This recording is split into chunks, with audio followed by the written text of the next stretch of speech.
सिवान के पत्रकार राजदेव रंजन की हत्या के मामले में सीबीआई कोर्ट ने 3 दोषियों को रोहित कुमार सोनी, विजय कुमार गुप्ता और सोनू कुमार गुप्ता को आजीवन कारावास की सजा सुनाई है। नमस्कार, मैं हूं गीता और आप देख रहे हैं पंजाब केसरी टीवी।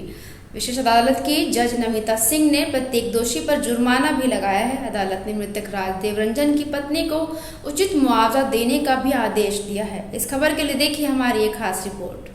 पत्रकार राजदेव रंजन की हत्या के मामले में जिला एवं अपर सत्र न्यायाधीश 3 नमिता सिंह की विशेष सीबीआई कोर्ट ने बीते बुधवार को 3 दोषियों को आजीवन कारावास की सजा सुनाई। कोर्ट ने हत्या की धारा, हत्या के लिए षड्यंत्र रचने व आर्म्स एक्ट की धारा में सिवान के मलेश्वरी चौक निवासी मोहित कुमार सोनी, शुक्ला टोली के विजय कुमार गुप्ता व सोनू को ये सजा सुनाई। साथ ही तीनों को 30-30 हजार रुपए जुर्माना भी लगाया गया है। अदालत ने राजदेव रंजन की पत्नी आशा यादव को उचित मुआवजा के लिए जिला विधिक सेवा प्राधिकार को पत्र लिखा है। सजा सुनाए जाने के बाद आरोपित घर से आए स्वजन से मिले। इसके बाद तीनों को खुदीराम बोस केंद्रीय कारा भेज दिया गया है।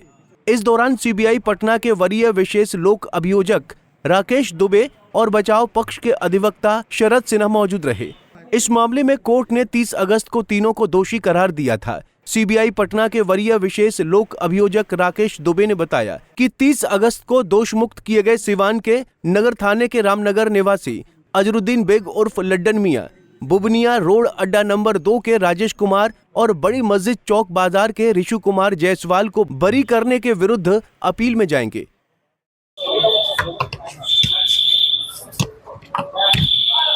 राजदेव रंजन मामले में जो है सजा सुनाया जाना था, क्या हुआ? जी हाँ, सजा की बिंदु पर सुनवाई हुई आज और कोर्ट के द्वारा विजय कुमार गुप्ता, रोहित कुमार सोनी और सोनू कुमार गुप्ता को 120B 302 IPC के तहत लाइफ इम्प्रिजमेंट की सजा सुनाई गई। साथ में 20,000 रुपया फाइन भी इम्पोज किया गया। डिफॉल्ट ऑफ फाइन 6 मंथ का इम्प्रिजमेंट कोर्ट के द्वारा सुनाया गया। साथ ही 27 आर्म्स एक्ट में 7 ईयर्स की सजा सुनाई गई। नहीं, डिफॉल्ट ऑफ पेमेंट जो हुई है 20,000 का, उसमें 6 मंथ और 27 आर्म्स एक्ट में 7 ईयर्स की सजा सुनाई गई है और फाइन 10,000 इम्पोज किया गया है। Default of fine 3 month imprisonment. All sentences shall run concurrently, यही सजा सुनाई गई है। जजमेंट की कॉपी अभी हम लोग को सप्लाई होने वाली है, अब मिलेगी तो आगे। और 3 लोगों को रिहा किया गया, पिछली बार जो मुक्त कर दिया गया, तो क्या उसके लिए जेल से आगे? देखिए, उसके लिए चूंकि साक्ष्य उन तीनों के खिलाफ अभिलेख पर उपलब्ध है और सेक्शन 30 एविडेंस एक्ट को कोर्ट के द्वारा एप्रिशिएट नहीं किया गया। मात्र 27 एविडेंस एक्ट को एप्रिशिएट किया गया, जिसके तहत उन 3 आदमी को कन्विक्शन किया गया। 30 एविडेंस एक्ट को एप्रिशिएट अगर कोर्ट के द्वारा किया जाता तो सभी लोग को दोषी करार दिया जाता, क्योंकि 30 एविडेंस एक्ट में साफ स्पष्ट है कि एक या एक से अन्य व्यक्ति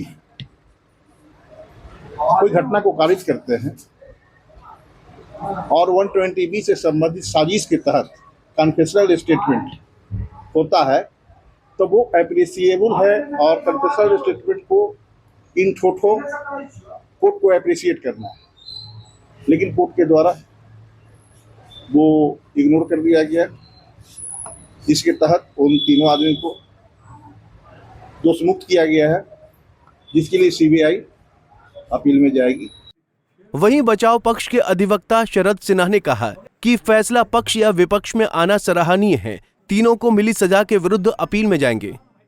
क्या कुछ सजा में किनको मिली है और क्या मामला था? देखिए, मामला आप लोगों से छिपा हुआ नहीं है। एक पत्रकार जो हिंदुस्तान के ब्यूरो चीफ कहे जाते थे, उनकी हत्या से संबंधित मामला है। इस मामले में लंबे समय से 2016 का मामला है। सबसे बड़ी बात मैं ये कहना चाहता हूँ कि इस तरह के कंटेस्टेड केस में जो भी presiding officer of the court होते हैं, उनका भी जजमेंट करना बड़ा कठिन होता है।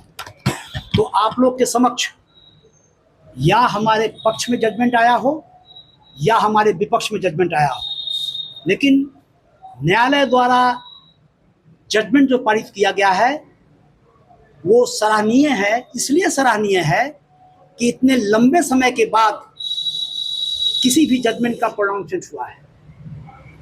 दूसरी बात आप ये समझ लें कि 3 एक्यूज पर्सन्स, जिसमें अजहरुद्दीन बेग एलियस लड्डन मियां, राजेश कुमार और ऋषि कुमार जायसवाल, इनका एक्यूटल हुआ है।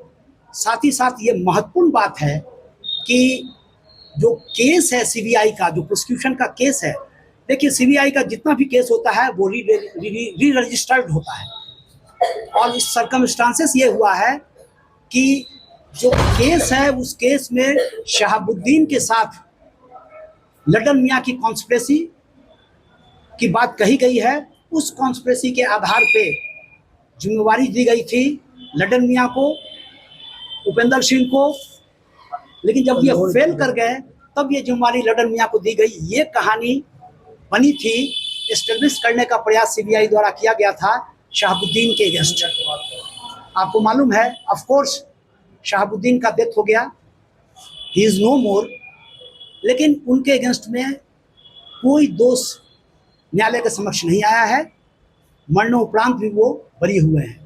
दूसरी बात यह है कि 69 विटनेस एग्जामिन हुए हैं इसमें, और सेम जो विटनेस एग्जामिन हुए हैं और क्रॉस एग्जामिन हुए हैं उसी के आधार पे 3 का एक्यूटल हुआ है और आज 3 का कन्विक्शन हुआ है। पुलिस ने 6 आरोपितों पर दाखिल की थी चार्जशीट। जानकारी के मुताबिक पुलिस ने 6 आरोपितों पर 20 अगस्त 2016 को चार्जशीट दाखिल की थी। इसमें सीवान जिले के नगर थाने के रामनगर के लड्डन मियां उर्फ अजहरुद्दीन बेग, मौलेश्वरी चौक के रोहित कुमार सोनी, शुक्ला टोली के विजय कुमार गुप्ता, बबुनिया रोड अड्डा नंबर 2 के राकेश कुमार, शुक्ला टोली के सोनू कुमार गुप्ता और बड़ी मस्जिद चौक बाजार के ऋषि कुमार जायसवाल थे। इसके बाद केस की जांच का जिम्मा 15 सितंबर 2016 को सीबीआई को सौंपा गया था। सीबीआई ने केस की जांच में सिवान के पूर्व सांसद शहाबुद्दीन सहित 8 आरोपितों के विरुद्ध विशेष सीबीआई कोर्ट में चार्जशीट दाखिल की थी। सत्र विचारण के दौरान कोरोना काल में आरोपित शहाबुद्दीन की मौत हो गई थी। कोर्ट ने उनके विरुद्ध इस मामले में साक्ष्य नहीं पाया। बता दें कि 13 मई 2016 को सिवान रेलवे स्टेशन के पास पत्रकार राजदेव रंजन की बदमाशों ने गोली मारकर हत्या कर दी थी। उनकी पत्नी आशा यादव ने सिवान के नगर थाने में प्राथमिकी दर्ज कराई थी। इसमें अज्ञात को आरोपित बताया गया था। प्राथमिकी में कहा गया था कि पति एक दैनिक समाचार पत्र में ब्यूरो प्रभारी थे। घटना के दिन वे शाम 7:15 बजे कार्यालय में थे। इसी बीच उन्हें एक फोन कॉल आता है तो वे स्टेशन रोड चले जाते हैं। वहां पहले से घात लगाए पेशेवर बदमाशों ने उन्हें रोका। इसके बाद साइलेंसर युक्त बंदूक से उन पर ताबड़तोड़ फायरिंग कर दी। 5 गोलियां राजदेव रंजन के पेट, सिर और गले में लगी। मौके पर ही उनकी मौत हो गई। पहले इस केस की जांच पुलिस कर रही थी। पंजाब के सीटीवी के लिए मुजफ्फरपुर से संतोष तिवारी की रिपोर्ट। हमसे जुड़े रहने के लिए हमारे YouTube चैनल को सब्सक्राइब करें और नई वीडियो की नोटिफिकेशन के लिए बेल आइकॉन को दबाएं। अगर आप ये वीडियो Facebook पर देख रहे हैं तो लाइक जरूर करें और ज्यादा से ज्यादा शेयर करें। धन्यवाद।